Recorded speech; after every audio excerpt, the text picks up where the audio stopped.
Hello पिलामाने welcome to our channel पिलामाने आज आम तुम दशम श्रेणी साहित्य बहिर प्रथम पाठ बा पद्य विभाग प्रथम पाठ बंदी उत्कल जननी समस्त प्रश्न उत्तर आलोचना करवा।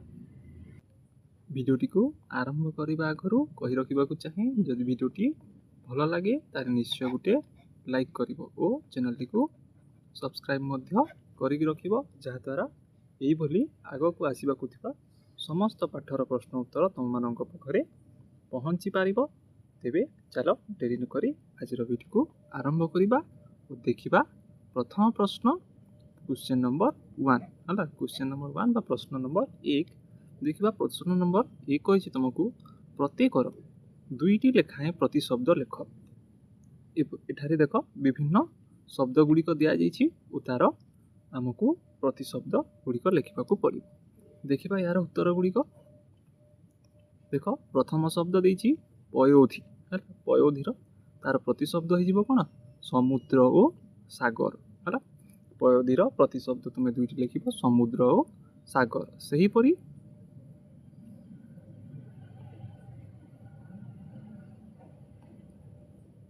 तटिनी है। तटिनी से तटिनी रही कौन नदी और सरित है। नदी और सरित सेहीपरि समीर लिख पवन और वायु है। पवन और वायु सेहीपरि भूधर भूधर लिख कौन पर्वत अचल है। दुईटी प्रतिशब्द लिखिपार।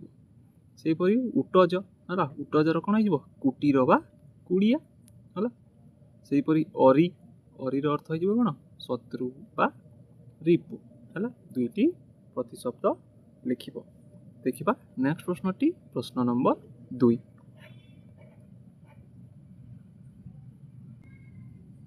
प्रश्न नंबर 2 पचारि देख निम्नलिखित शब्द गुड़िकर विपरीतार्थ बोधक शब्द लिख है। निम्न किछि शब्द दि तार आमको विपरीत अर्थ शब्द गुड़िक लिखा पड़ो। देखा यार उत्तर कौन है।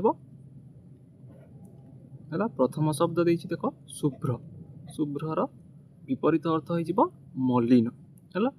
से सुंदर सुंदर विपरीत हो असुंदर। सेहीपरि पुण्यर विपरीत हो पुण्यर पाप। सेहीपरि घनर विपरीत हो घनर तरल है। घन पदार्थ तरल।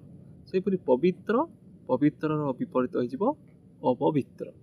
सेहीपरि आ गोटे बंचिला दर्पित दर्पितर विपरीत हो विनीत है। यह तुम 2 नंबर प्रश्न उत्तर। देखा नेक्स्ट प्रश्न गुड़िक प्रश्न नंबर 3 को एबे देखा। प्रश्न नंबर 3 पचारि देख निम्नलिखित शब्द मानक नहीं सार्थक वाक्य रचना कर। एठारे आमको किछि शब्द देछि ताकू आमे वाक्य रचना बा वाक्य लिखिबा है। प्रथमे देखा वैधौत है। विधौत विधौतर एठारे कौन करवा विधौतर वाक्य रचना करवा। तो लिख तुम्हें ज्योत्स्ना विधौत रात्रि भावुक को विमोहित कर है। ज्योत्स्ना विधौत रात्रि भावुक को विमोहित कर। सेहीपरि सुशोभित सुशोभितर लिख कौन रामचंद्र को सुशोभित रूप देखि मुनि माने विमोहित हेउथिले है। सेहीपरि लिख राजित आश्रम पुष्प राजित दृश्य चित्तहरण करे। सेहीपरि कल कलर लिख कौन कल कलर लिख चिलिकार पक्षी मानकर कल कल शब्द शुणा जाए। सेहीपरि ज्ञान विज्ञान नहीं लिख वर्तमान ओडिशा ज्ञान विज्ञान रे यथेष्ट आगे गलाणी है। सेहीपरि लिख शेष उटर है बा उटज उटजर लिख कौन घन अरण्य मुनि माने उटज तैयारी करी रोहुथिले। उटजर आमे अर्थ देखिले कौन उटजर अर्थ हूँ कुटीर बा कुड़िया। से घन अरण्य मुनि माने उटज तैयारी करी रोहुथिले बा कुड़िया करी रोहुथिले।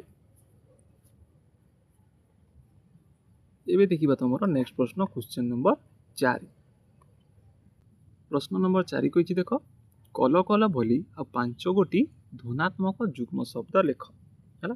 सेहीपरि लिखा ध्वनात्मक जुग्म शब्द गुड़िक जुग्म शब्द गुड़िक लिख धड़ धड़ ଫଳ ଫଳ, ଘଡ଼ ଘଡ଼, ମଡ଼ ମଡ଼, ଖର ଖର, ଝର ଝର, ଆଉ ବି ଲେଖିପାରିବ ଥର ଥର ହେଲା। ଅନ୍ୟ ଯୁଗ୍ମ ଶବ୍ଦ ମଧ୍ୟ ତୁମେ ଲେଖିପାରିବ ହେଲା। ଦେଖିବା ନେକ୍ସଟ ପ୍ରଶ୍ନଟି, ପ୍ରଶ୍ନ ନମ୍ବର 5 ହେଲା। ପ୍ରଶ୍ନ ନମ୍ବର 5, ପଠିତ କବିତା ଅବଲମ୍ବନରେ ଶୂନ୍ୟସ୍ଥାନ ପୂରଣ କର। ଏଠାରେ ଶୂନ୍ୟସ୍ଥାନ ଆଗରୁ ପୂରଣ କରିଦେଇଛି ଦେଖ। ପୁତ ଡ୍ୟାସରେ ଲେଖିବ ତୁମେ ପୟୋଧି ବିଧୌତ ଶରୀର। ସେହିପରି ଖ ନମ୍ବର ଶୂନ୍ୟସ୍ଥାନରେ ଲେଖିବ ତମାଲ ହେଲା, ତାଲ ତମାଲ ସୁଶୋଭିତ ତୀର। ସେହିପରି ଗ ନମ୍ବରରେ ଲେଖିବ, ଗ ନମ୍ବର ଶୂନ୍ୟସ୍ଥାନରେ ଲେଖିବ ତଟିନୀ ଶୁଭ୍ର ତଟିନୀ ଫୁଲ ଶିଖର ସମୀର। ସେହିପରି ଘ ନମ୍ବର ଶୂନ୍ୟସ୍ଥାନରେ ଲେଖିବ ଘନ ଘନ ବନଭୂମି ରାଜିତ ଅଙ୍ଗେ। ସେହିପରି ଗ ନମ୍ବର ଲେଖିବ ନୀଳ ଭୂଧର ମାଲ ସାଜେ ତରଙ୍ଗୀ ହେଲା, ଶୂନ୍ୟସ୍ଥାନରେ ଲେଖିବ ତରଙ୍ଗୀ। ସେହିପରି ଚ ନମ୍ବର ଦେଖିବା, ଚ ନମ୍ବରରେ ଲେଖିବ ଶୂନ୍ୟସ୍ଥାନରେ କଲ କଲ, କଲ କଲ ମୁଖରିତ ଚାରୁ ବିହଙ୍ଗୀ ହେଲା, ଶୂନ୍ୟସ୍ଥାନରେ କଲ କଲ ଲେଖିବ। ସେହିପରି ଦେଖିବା 6 ନମ୍ବର ସୁନ୍ଦର ଶାଲି ସୁଶୋଭିତ କ୍ଷେତ୍ର ହେଲା, ଏଠାରେ ଶୂନ୍ୟସ୍ଥାନରେ ତୁମେ ଲେଖିବ ସୁଶୋଭିତ କ୍ଷେତ୍ର। ସେହିଭଳି ଜ ନମ୍ବର ଦେଖିବା, ଜ ନମ୍ବର ଲେଖିବ କ'ଣ ଜ୍ଞାନ ବିଜ୍ଞାନ ପ୍ରଦର୍ଶିତ ନେତ୍ର ହେଲା, ଏଠାରେ ଶୂନ୍ୟସ୍ଥାନରେ ଲେଖିବ ଜ୍ଞାନ ବିଜ୍ଞାନ। ସେହିପରି ଝ ନମ୍ବରରେ ଲେଖିବ ଯୋଗୀ ଋଷିଗଣ ଉଟଜ ପବିତ୍ର, ଏଠାରେ ଶୂନ୍ୟସ୍ଥାନରେ ଉଟଜ ଲେଖିବ ହେଲା। ଏହା ଥିଲା 5 ନମ୍ବରର ଉତ୍ତର ଗୁଡ଼ିକ। ଏବେ ଦେଖିବା ନେକ୍ସଟ ପ୍ରଶ୍ନଟି, ପ୍ରଶ୍ନ ନମ୍ବର 6। ପ୍ରଶ୍ନ ନମ୍ବର 6 ପଚାରିଛି ଦେଖ, ଅର୍ଥଗତ ପାର୍ଥକ୍ୟ ଦର୍ଶାଅ। ଏଠାରେ ଦେଖ ସୁର, ଏହା ମଧ୍ୟ ସୁର ଅଟେ, ହେଲେ ଏହାର ଅର୍ଥ ଭିନ୍ନ ହୋଇଥାଏ। ତ ସେହିପରି ଭିନ୍ନ ଅର୍ଥ ଗୁଡ଼ିକୁ ଆମେ ଏଠାରେ ଦେଖିବା। ପ୍ରଥମେ ଦେଇଛି ଦେଖ ସୁର ଓ ସୁର ହେଲା। ପ୍ରଥମ ସୁର ରହିଯିବ କ'ଣ ଦେବତା ହେଲା, ଆଉ ଗୋଟେ ସୁର ହେଇଯିବ ବୀର ହେଲା। ପ୍ରଥମ ସୁର ରହିଯିବ ଦେବତା, ଦ୍ୱିତୀୟଟି ହେବ ବୀର। ସେହିପରି ଦେଇଛି ଦେଖ ପୁତ ଓ ପୁତ ହେଲା, ଗୋଟେ ପୁତ ହେଇଯିବ ପ୍ରଥମ ଦୀର୍ଘଉକାର ପୁତ ହେଇଯିବ ପବିତ୍ର, ଆଉ ହର୍ଷଉକାର ପୁତ ହେଇଯିବ ପୁଅ ଓ ସନ୍ତାନ ହେଲା, ପୁଅ ବା ସନ୍ତାନ। ସେହିପରି ଶାଲି ଓ ଶାଲି ହେଲା, ଶାଲି ପ୍ରଥମ ସ୍ୱାକାରୀ ସା ଲ ହର୍ଷେଇଲି ରେ କ'ଣ ହେଇଯିବ ଧାନ ବିଶେଷ ହେଲା, ଏକା ଧାନ, ଏଠାରେ ଧାନ, ଧାନ ବିଶେଷ ଗୋଟେ ଶସ୍ୟ ବିଶେଷ ଗୋଟେ ହିସାବ ଦେଖିବା।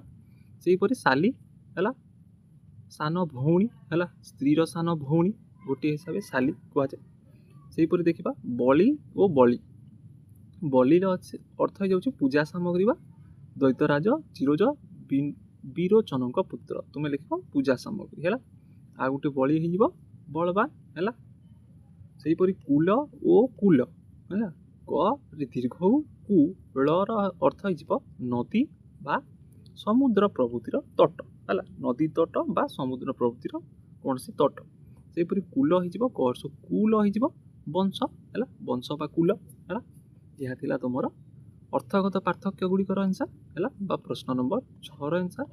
ଦେଖିବା ନେକ୍ସଟ ପ୍ରଶ୍ନ ଗୁଡ଼ିକର ଉତ୍ତର, କ୍ଷୁଦ୍ର ଉତ୍ତରମୂଳକ ପ୍ରଶ୍ନୋତ୍ତର ନେକ୍ସଟ ଅଛି ଆମ ପାଇଁ। ଦେଖିବା କ୍ୱେଶ୍ଚନ ନମ୍ବର 7। କ୍ୱେଶ୍ଚନ ନମ୍ବର 7 ପଚାରିଛି ଦେଖ, ଚାରୁଭାଷ୍ୟମୟୀ କାହାକୁ କୁହାଯାଇଛି ହେଲା, ତୁମେ ଲେଖିପାରିବ ଏହାର ଆନ୍ସର ଉତ୍କଳ ଜନନୀକୁ ଚାରୁଭାଷ୍ୟମୟୀ ବୋଲି କୁହାଯାଇଛି। କାହିଁକି ଯଦି କୁହାଯାଇଛି ଦେଖିବା, ଚାରୁଭାଷ୍ୟମୟୀ କହିବା ଦ୍ୱାରା ଉତ୍କଳର ଗୌରବମୟ ଅବସ୍ଥାକୁ ସୂଚାଇ ଦିଆଯାଇଛି, କାରଣ ସନ୍ତାନମାନଙ୍କର ଗୌରବରେ ଜନନୀ ମୁଖରେ ମଧୁର ହସ ଖେଳିଥାଏ ହେଲା। ପୁନଶ୍ଚ ଓଡ଼ିଆ ଭାଷାର ମଧୁରତା ହେତୁ ଉତ୍କଳ ଜନନୀକୁ ଚାରୁଭାଷ୍ୟମୟୀ ବୋଲି ମଧ୍ୟ କୁହାଯାଇଛି ହେଲା। ଦେଖିବା ନେକ୍ସଟ ପ୍ରଶ୍ନ, ପ୍ରଶ୍ନ ନମ୍ବର 8। ପ୍ରଶ୍ନ ନମ୍ବର 8 ଦେଖ, ଏଠାରେ ଉତ୍କଳ ଜନନୀକୁ କିଏ ଧୋଇ ଦେଉଛି ହେଲା, ଏହାର ଉତ୍ତର ଲେଖିବ କ'ଣ ପୁତ ମହୋଦଧି ହେଲା, ଉତ୍କଳ ଜନନୀକୁ ଧୋଇ ଦେଉଛି ହେଲା, ମହୋଦଧି ବା ସାଗର ବା ସମୁଦ୍ର। ସେଇଭଳି ଦେଖିବା ନେକ୍ସଟ ପ୍ରଶ୍ନ, କ୍ୱେଶ୍ଚନ ନମ୍ବର 9। ସମୁଦ୍ର କୂଳ କେଉଁ କେଉଁ ବୃକ୍ଷ ଦ୍ୱାରା ସୁଶୋଭିତ, ତ ଲେଖିବ କ'ଣ ସମୁଦ୍ର କୂଳ ତାଲ ଓ ତମାଲ ବୃକ୍ଷ ଦ୍ୱାରା ସୁଶୋଭିତ ହେଲା। ଦେଖିବା ନେକ୍ସଟ ପ୍ରଶ୍ନ, ପ୍ରଶ୍ନ ନମ୍ବର 10। ପ୍ରଶ୍ନ ନମ୍ବର 10 ପଚାରିଛି ଦେଖ, ଉତ୍କଳର ଆକାଶ କାହାର କଲବରରେ ମୁଖରିତ ହେଲା, କାହାର କଲବରରେ, ତ ଏହାର ଉତ୍ତର ଲେଖିବ ତୁମେ ମାନେ ଉତ୍କଳର ଆକାଶ ସୁନ୍ଦର ସ୍ୱର କରୁଥିବା ବିହଙ୍ଗମାନଙ୍କ କଳରବରେ ମୁଖରିତ। ସେହିପରି ଦେଖ ପ୍ରଶ୍ନ ନମ୍ବର 11 ପଚାରିଛି କ'ଣ? ପର୍ବତମାଲା ଗୁଡ଼ିକ ଉତ୍କଳ ଜନନୀଙ୍କ ଦେହରେ କିଭଳି ଶୋଭା ପାଇଛି? ହେଲା, ତ ଉତ୍ତର ଲେଖିବ କ'ଣ? ଉତ୍ତର ଲେଖିବ ପର୍ବତମାଲା ଗୁଡ଼ିକ ଉତ୍କଳ ଜନନୀଙ୍କ ଦେହରେ ତରଙ୍ଗାକାରରେ ସଜ୍ଜିତ ହେଲା ବୋଲି ଶୋଭା ପାଇଛି। ତରଙ୍ଗ ଭଳିଆ ପାହାଡ଼ ପର୍ବତ ଗୁଡ଼ିକ ସଜେଇ ହୋଇ ରହିଥାନ୍ତି। ହେଲା, ସେଇଭଳି ପ୍ରଶ୍ନ ନମ୍ବର 12 ପଚାରିଛି ଦେଖ, କେଉଁମାନଙ୍କ କୁଟୀର ଦ୍ୱାରା ଉତ୍କଳ ପବିତ୍ର ହୋଇଛି? ହେଲା, ତ କ'ଣ? ଯୋଗୀ ଋଷିଙ୍କର କୁଟୀର ଦ୍ୱାରା ଉତ୍କଳ ପବିତ୍ର ହୋଇଛି। ହେଲା, ଏହା ଥିଲା ପ୍ରଶ୍ନ ନମ୍ବର 12ର ଉତ୍ତର। ଦେଖିବା ନେକ୍ସଟ ପ୍ରଶ୍ନଟି ପଚାରିଛି ଦେଖ, ପ୍ରଶ୍ନ ନମ୍ବର 13, ଶ୍ରେଷ୍ଠ କବିମାନେ କାହାର କୀର୍ତ୍ତି ବନ୍ଦନା କରୁଛନ୍ତି? ହେଲା, କାହାର କୀର୍ତ୍ତି? ତ ଏହାର ଉତ୍ତର ଲେଖିବ କ'ଣ? ଶ୍ରେଷ୍ଠ କବିମାନେ ଉତ୍କଳ ଜନନୀଙ୍କର କୀର୍ତ୍ତି ବନ୍ଦନା କରୁଛନ୍ତି। ହେଲା, ଏହା ଥିଲା ତୁମର କ୍ଷୁଦ୍ର ଉତ୍ତର ମୂଳର ପ୍ରଶ୍ନ ଉତ୍ତର ଗୁଡ଼ିକର ଉତ୍ତର। ଏବେ ଦେଖିବା ସରଳାର୍ଥ। ହେଲା, ଏଠାରେ ଦେଖିବା ସରଳାର୍ଥ। ପ୍ରଥମ ପ୍ରଶ୍ନ ସରଳାର୍ଥର କ୍ୱେଶ୍ଚନ୍ ନମ୍ବର 14। ହେଲା, ବା ପ୍ରଶ୍ନ ନମ୍ବର 14। ପ୍ରଥମ ସରଳାର୍ଥ ଦେଇଛି ଦେଖ, ପୂତ ପୟୋଧି ବୈଧୌତ ଶରୀର ତାହାଲ ତମାଲ ସୁଶୋଭିତ ତୀର। ତ ଏହାର ଆନ୍ସର ଲେଖିବ ତୁମେ ମାନେ ପ୍ରଥମେ ଜାଣିଛ ସରଳାର୍ଥ କିପରି ଲେଖାଯାଏ। ପୂତ ପୟୋଧି ଡଟ୍ ଡଟ୍ ଡଟ୍ ସୁଶୋଭିତ ତୀର। ତାପରେ ଲେଖିବ ଉକ୍ତ ପଦ୍ୟାଂଶଟି କାନ୍ତ କବି ଲକ୍ଷ୍ମୀକାନ୍ତ ମହାପାତ୍ରଙ୍କ ରଚିତ ବନ୍ଦେ ଉତ୍କଳ ଜନନୀ ଶୀର୍ଷକ ଜାତୀୟ ଭାବନା ପ୍ରଣୋଦିତ କବିତାରୁ ସଂଗୃହୀତ ହୋଇଛି। ଏଠାରେ କବି ପ୍ରିୟ ଜନ୍ମଭୂମି ଉତ୍କଳ ଜନନୀ ଭାବନା ଓ ଭୌଗୋଳିକ ସ୍ଥିତି ବା ବାହ୍ୟ ଶୋଭାର ବର୍ଣ୍ଣନା କରିଛନ୍ତି। ପୁଣି ଲେଖିବ ଆମର ଜନ୍ମଭୂମି ଉତ୍କଳର ପୂର୍ବ ଦିଗର ସୀମା ବଙ୍ଗୋପସାଗର ଦ୍ୱାରା ବେଷ୍ଟିତ। ଏହି ବଙ୍ଗୋପସାଗରକୁ ପୁରାଣ ଶାସ୍ତ୍ରକାରମାନେ ପବିତ୍ର ମହୋଦଧି ଭାବେ ପରିଚିତ କରାଇଛନ୍ତି। ହେଲା, କବିଙ୍କ ମତରେ ସେହି ମହୋଦଧିର ପବିତ୍ର ଜଳ ଉତ୍କଳ ଜନନୀର ଶରୀରକୁ ବୈଧୌତ କରିଛି ବା ସବୁ ସମୟରେ ଧୋଇ ଦେଉଛି। ହେଲା, ଆଗକୁ ଲେଖିବ ମହୋଦଧିର ପବିତ୍ର ଜଳ ଦ୍ୱାରା ଉତ୍କଳ ଜନନୀର ଶରୀର ବୈଧୌତ ହେବା ଦ୍ୱାରା ସେ ସଦା ପବିତ୍ର ହେଉଛି। ପୁନଶ୍ଚ ଏହାର ତଟଦେଶରେ ଶୋଭା ପାଉଥିବା ମାଲମାଲ ତାଲ ତମାଳ ବୃକ୍ଷ ସେହି ବୃକ୍ଷର ସବୁଜିମାରେ ଉତ୍କଳ ଜନନୀ ଅପୂର୍ବ ଶ୍ରୀ ଧାରଣ କରିଥାଏ। ଏଠାରେ କବି ଉତ୍କଳର ଭୌଗୋଳିକ ସ୍ଥିତିକୁ କାବ୍ୟକ ରୂପ ଦେଇଛନ୍ତି। କବିଙ୍କର ଏଭଳି ପରିକଳ୍ପନା ହୃଦୟସ୍ପର୍ଶୀ। ହେଲା, ଏହା ଥିଲା 14 ନମ୍ବର ପ୍ରଶ୍ନର ଉତ୍ତର। ଏବେ ଦେଖିବା ନେକ୍ସଟ ପ୍ରଶ୍ନଟି ପ୍ରଶ୍ନ ନମ୍ବର 15। ପ୍ରଶ୍ନ ନମ୍ବର 15 ଏଠାରେ ଦେଇଛି ଦେଖ, ଘନ ଘନ ବନଭୂମି ରାଜିତ ଅଙ୍ଗେ ନୀଳ ଭୂଧର ମାଲ ସାଜେ ତରଙ୍ଗେ। ହେଲା, ଏହା ତୁମ ପାଇଁ ଏକ ପଦ ବା ଏକ ସେଣ୍ଟେନ୍ସ ଯଦି କହିପାରିବା ଆମେ, ହେଲେ ଆନ୍ସର ଲେଖିବ ତୁମେ ମାନେ ଘନ ଘନ ଡଟ୍ ଡଟ୍ ଡଟ୍ ସାଜେ ତରଙ୍ଗୀ।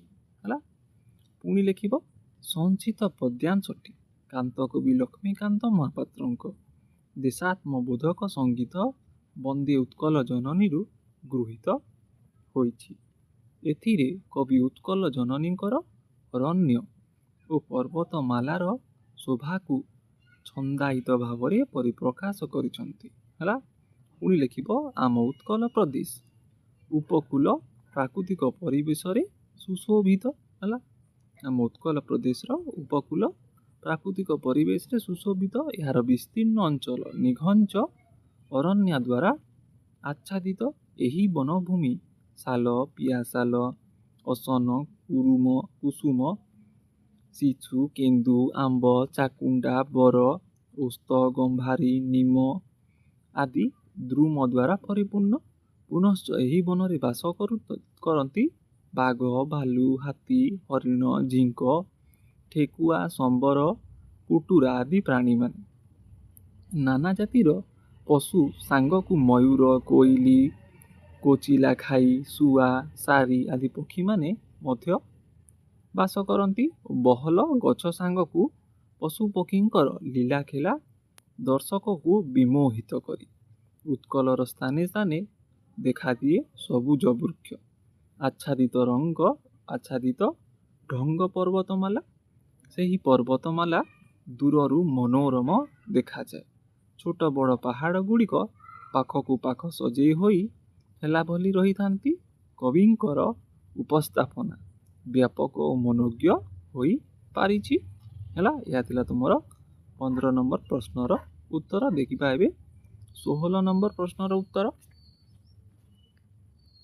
16 ନମ୍ବର ପ୍ରଶ୍ନ ପଚାରିଛି, ଦେଖ। ସୁନ୍ଦରଶାଳୀ ସୁଶୋଭିତ କ୍ଷେତ୍ର, ଜ୍ଞାନ ବିଜ୍ଞାନ ପ୍ରଦର୍ଶିତ ନେତ୍ର। ହେଲା, ଏହାର ଉତ୍ତର ତୁମେ ମାନେ ଲେଖିବ। ସୁନ୍ଦରଶାଳୀ ... ପ୍ରଦର୍ଶିତ ନେତ୍ର। ହେଲା, ପୁଣି ଲେଖିବ ସଂଚିତ ପଦ୍ୟାଂଶଟି କାନ୍ତ କବି ଲକ୍ଷ୍ମୀକାନ୍ତ ମହାପାତ୍ରଙ୍କ ଦେଶାତ୍ମବୋଧକ ସଙ୍ଗୀତ ବନ୍ଦେ ଉତ୍କଳ ଜନନୀରୁ ଗୃହୀତ ହୋଇଛି। ଏଥିରେ କବି ଉତ୍କଳ ଜନନୀଙ୍କର ଅରଣ୍ୟ ଓ ପର୍ବତମାଳାର ଶୋଭାକୁ ଛନ୍ଦାୟିତ ଭାବରେ ପରିପ୍ରକାଶ କରିଛନ୍ତି। ପୁଣି ଲେଖିବ ଆମ ଉତ୍କଳ ପ୍ରଦେଶ ଉପକୂଳ ପ୍ରାକୃତିକ ପରିବେଶରେ ସୁଶୋଭିତ। ଏହାର ବିସ୍ତୀର୍ଣ୍ଣ ଅଞ୍ଚଳ ନିଘଞ୍ଚ ଅରଣ୍ୟ ଦ୍ୱାରା ଆଚ୍ଛାଦିତ। ଏହି ବନଭୂମି ଶାଳ, ପିଆଶାଳ, ଅସନ, କୁସୁମ, ଶିଶୁ, କେନ୍ଦୁ, ଆମ୍ବ, ଚାକୁଣ୍ଡା, ବର, ଓସ୍ତ, ଗମ୍ଭାରୀ, ନିମ ଆଦି ଦ୍ରୁମ ପରିପୂର୍ଣ୍ଣ। ଉତ୍କଳ ସ୍ଥାନେ ସ୍ଥାନେ ଦେଖାଦିଏ ସବୁଜ ବୃକ୍ଷ ଆଚ୍ଛାଦିତ ଢଙ୍ଗ ପର୍ବତମାଳା। ସେହି ପର୍ବତମାଳା ଦୂରରୁ ମନୋରମ ଦେଖାଯାଏ। ଉତ୍କଳ ଭୂମିର ସନ୍ତାନମାନେ ଜ୍ଞାନ ବିଜ୍ଞାନରେ ଅଧିକ ପାରଙ୍ଗମ। ଏହାକୁ ବୁଝାଇବାକୁ ଯାଇ କବି କହିଛନ୍ତି, ଉତ୍କଳ ଜନନୀ ନେତ୍ରରୁ ପ୍ରକାଶିତ ହେଉଛି ଜ୍ଞାନାଲୋକ, ବିଜ୍ଞାନ ପୂର୍ବ ଜ୍ୟୋତି। କବିଙ୍କର ଏଭଳି କହିବାର ଉଦ୍ଦେଶ୍ୟ ହେଉଛି, ଏହି ପବିତ୍ର ଉତ୍କଳ ମାଟିରେ ଜନ୍ମ ନେଇଛନ୍ତି ଅନେକ ଜ୍ଞାନୀ ବିଜ୍ଞାନୀ। ସେମାନେ ଜ୍ଞାନ ଓ ବିଜ୍ଞାନ ବଳରେ କାଳଜୟୀ କୃତିତ୍ୱ ହାସଲ କରିଛନ୍ତି। କବିଙ୍କର ଏଭଳି ବର୍ଣ୍ଣନା ଉତ୍କଳ ଜନନୀ ପାଇଁ ଯଥାର୍ଥ। ହେଲା, ଏହା ଥିଲା 16 ନମ୍ବର ପ୍ରଶ୍ନର ଉତ୍ତର। ଦେଖିବା ନେକ୍ସଟ ପ୍ରଶ୍ନ, ପ୍ରଶ୍ନ ନମ୍ବର 17। ହେଲା, ପ୍ରଶ୍ନ ନମ୍ବର 17 ପଚାରିଛି, ଦେଖ। ଉତ୍କଳ ସୁରବର ଦର୍ପିତ ଗେହା, ଅରିକୁଲ ଶୋଣିତ ଚର୍ଚ୍ଚିତ ଦେହା। ହେଲା, ଏହାର ଉତ୍ତର ଲେଖିବ ତୁମମାନେ ସେହିଭଳି ଉତ୍କଳ ସୁରବର ... ଚର୍ଚ୍ଚିତ ଦେହା। ହେଲା,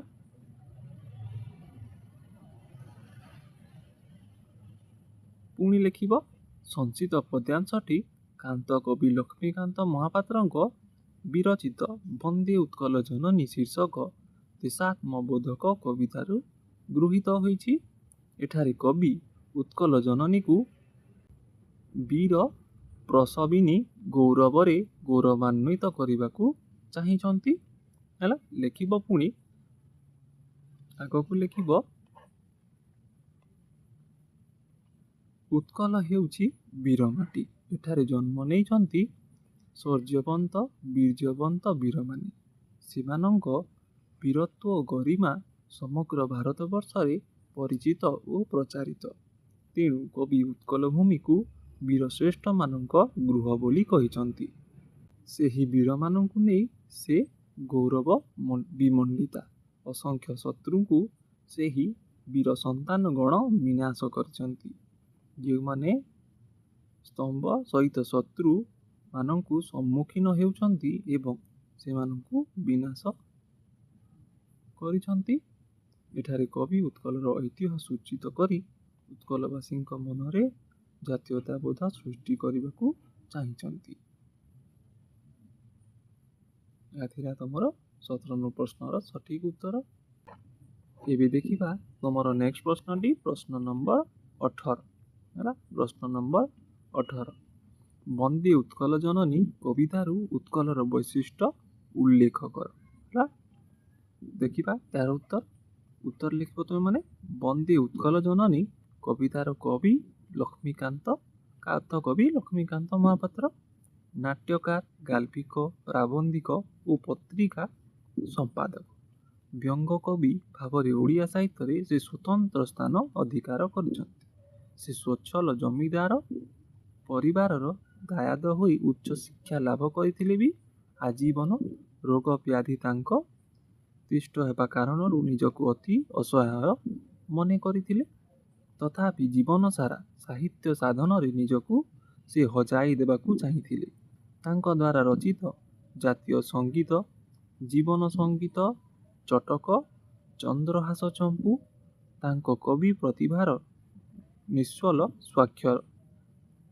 ସେ ସରଦାସ, କଣ୍ଠ, କାଳିୟ ଦୋଲନ ପ୍ରଭୃତି ଅନେକ ପୌରାଣିକ ନାଟକ ରଚନା କରିଥିଲେ। ଏହା ଲେଖିଲ ତୁମେ। ପ୍ରଥମେ କବି ପରିଚୟ, ପୁଣି ଲେଖିବ ତାଙ୍କର ଦେଶାତ୍ମବୋଧକ କବିତାଗୁଚ୍ଛ, ଜାତୀୟ ସଙ୍ଗୀତର ପ୍ରଥମ କବିତା ବନ୍ଦେ ଉତ୍କଳ ଜନନୀ, ଯାହା ଆମ ପାଠଟି ସିଏ ଲେଖିଛନ୍ତି।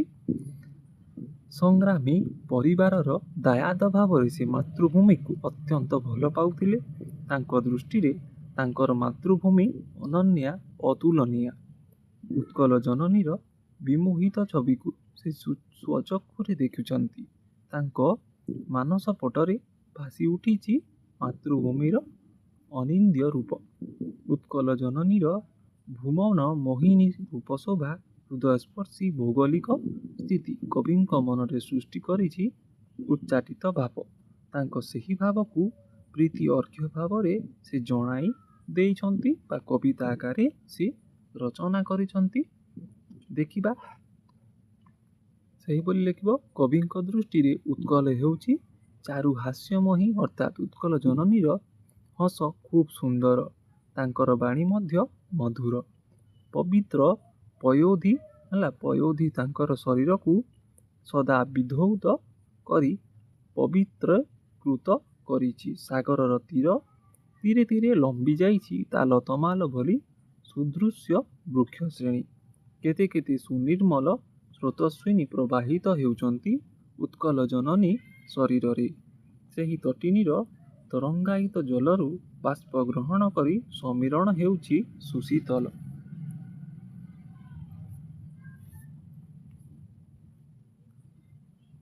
ଉତ୍କଳର ଏହି ପ୍ରାକୃତିକ ଶୋଭା ଦେଖାଇ କବି ଲେଖୁଛନ୍ତି କ'ଣ?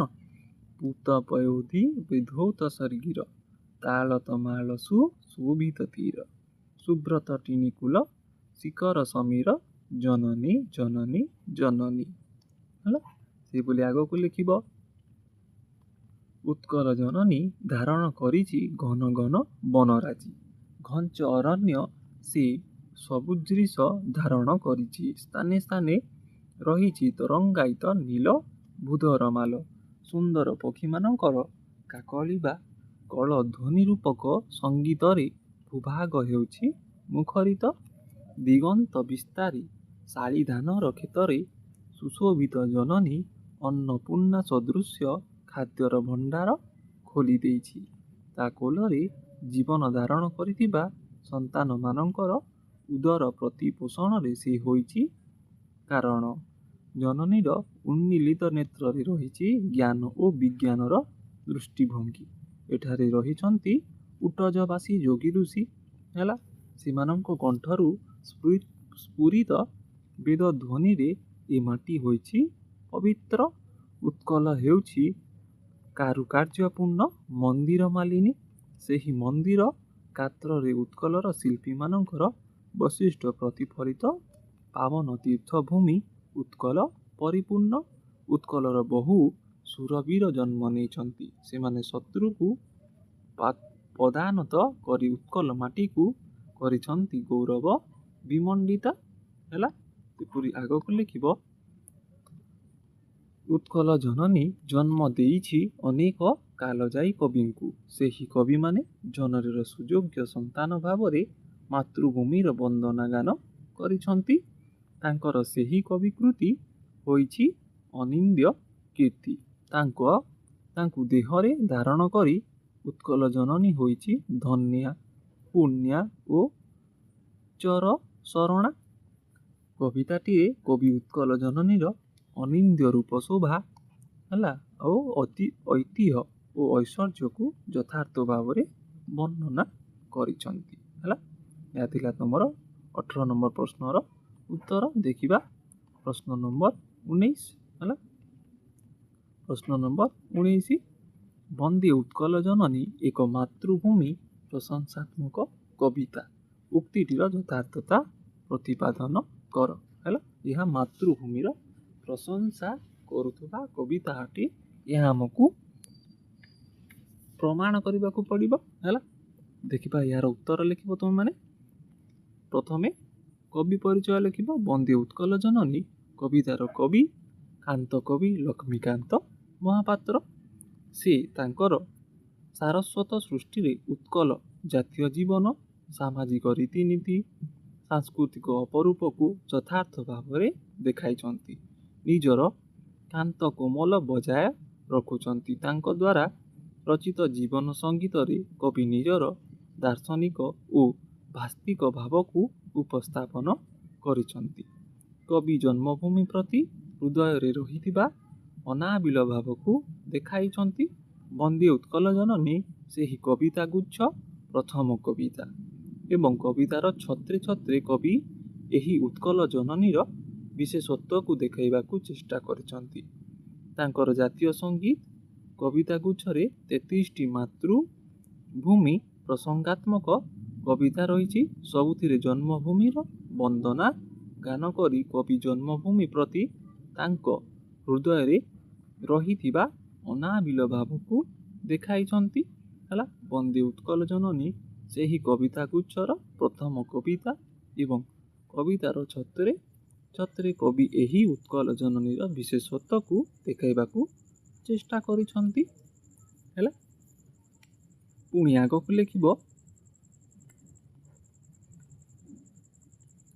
ଲେଖିବ ଜନନୀ ଜନ୍ମ ଦିଏ, ମାତ୍ର ଜନ୍ମଭୂମି ସନ୍ତାନର ବଞ୍ଚିବାର କାରଣ ହୁଏ। ଜନନୀ ସ୍ୱଳ୍ପ କାଳ ପାଇଁ ସନ୍ତାନକୁ କ୍ଷୀର ଦେଇ ଅପତ୍ୟ ସ୍ନେହରେ ଲାଲନ ପାଳନ କରି, ମାତ୍ର ମାତୃଭୂମି ଜନ୍ମଠାରୁ ମୃତ୍ୟୁ ପର୍ଯ୍ୟନ୍ତ ସନ୍ତାନକୁ ତାର କୋଳରେ ଧରି ରଖେ। ଜନ୍ମଭୂମିର ମାଟି, ପାଣି, ପବନରେ ସେ ବର୍ଜିତ ହୁଏ ହେଲା ବା ବଢ଼ିଥାଏ ଓ ପରିପୁଷ୍ଟ ହୁଏ। ତୁଳନାତ୍ମକ ଭାବରେ ଦେଖିଲେ ମାତାଠାରୁ ମାତୃଭୂମି ମହତ୍ୱ ଅଧିକ। ମାତାଠାରୁ ମାତୃଭୂମି ଗରିୟସୀ। କବିଙ୍କ ମନରେ ମାତୃଭୂମି ପ୍ରତି ଏହି ଭାବ ବଳବତ୍ତର ହୋଇଛି। ତାଙ୍କର ବିଚାରରେ ମାତୃଭୂମି ତା କୋଳରେ ଜନ୍ମ ନେଇ ବଢ଼ିଥିବା ସନ୍ତାନମାନଙ୍କ ପାଇଁ କେତେ ଯେ ମହାନ ତାହା ପ୍ରକାଶ କରି ହେବ ନାହିଁ।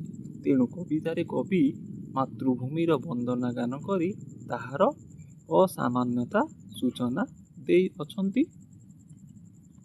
ପୁଣି ଆଗକୁ ଲେଖିବ କବି ମାତୃଭୂମିର ପ୍ରଶଂସା ଗାନ କରି କହିଛନ୍ତି ଉତ୍କଳ ଜନନୀ ହେଉଛି ଚାରୁ ହାସ୍ୟମୟୀ। ତାର ନଭ ଜଳ ସ୍ଥଳରେ ହସ ହସ ମନୋମୁଗ୍ଧକର ଭାବ ଦେଖିବାକୁ ମିଳେ। ସେହି ହସ ହସ ଦୃଶ୍ୟକୁ ଦେଖି ଦର୍ଶକ ମନରେ ଅପାର ଆନନ୍ଦ ସୃଷ୍ଟି ହୁଏ। ସେ ମଧ୍ୟ ଚାରୁ ଭାଷ୍ୟମୟୀ। ତାହାର ଭାଷା ଅତ୍ୟନ୍ତ ମଧୁର। ସେହି ଭାଷା ଶ୍ରୋତା ମନରେ ଅମୃତମୟ ଭାବ ସୃଷ୍ଟି କରେ। ଉତ୍କଳର ଗାତ୍ର ପବିତ୍ର ହେଉଛି ପବିତ୍ର। ସେହି ପବିତ୍ର ଗାତ୍ରକୁ ଆହୁରି ପବିତ୍ର କରେ ମହୋଦଧିର ଜଳରାଶି। ତାହାର ସାଗର ତୀରରେ ଶୋଭା ପାଉଛି ତାଲ ତମାଲ ବୃକ୍ଷରାଜି। ଉତ୍କଳ ଭୂମିରେ ପ୍ରବାହିତ ହେଉଛି ନିର୍ମଳ ସ୍ରୋତ ବିଶିଷ୍ଟ ସ୍ରୋତସ୍ୱିନୀ। ସେହି ସ୍ରୋତସ୍ୱିନୀ ଜଳକୁ ସ୍ପର୍ଶ କରି ପ୍ରବାହିତ ହେଉଛି ମୃଦୁ ସମୀର। ଶୀତଳତାର ସ୍ପର୍ଶ ଦେଇଥାଏ। ଶୀତଳ ସମୀରରେ ପ୍ରାଣ ଶୀତଳ ହେଲା ବୋଲି ଅନୁଭବ ହୁଏ। ପୁଣି ଆଗକୁ ଲେଖିବ ଉତ୍କଳ ଶୂରବୀରମାନଙ୍କର ଭୂଖଣ୍ଡ ଭାବରେ ସାରା ବିଶ୍ୱରେ ପରିଚିତ। ଶତ୍ରୁକୁଳର ରକ୍ତରେ ଏହା ରଞ୍ଚିତ। ଏଥିରେ ଜନ୍ମ ନେଇଛନ୍ତି ଅନେକ ଯଶସ୍ୱୀ କବି, ଯାହାଫଳରେ ଉତ୍କଳ ଜନନୀ ହୋଇଛି ଧନ୍ୟା, ପୁଣ୍ୟା ଓ ଚିରଶରଣ୍ୟା।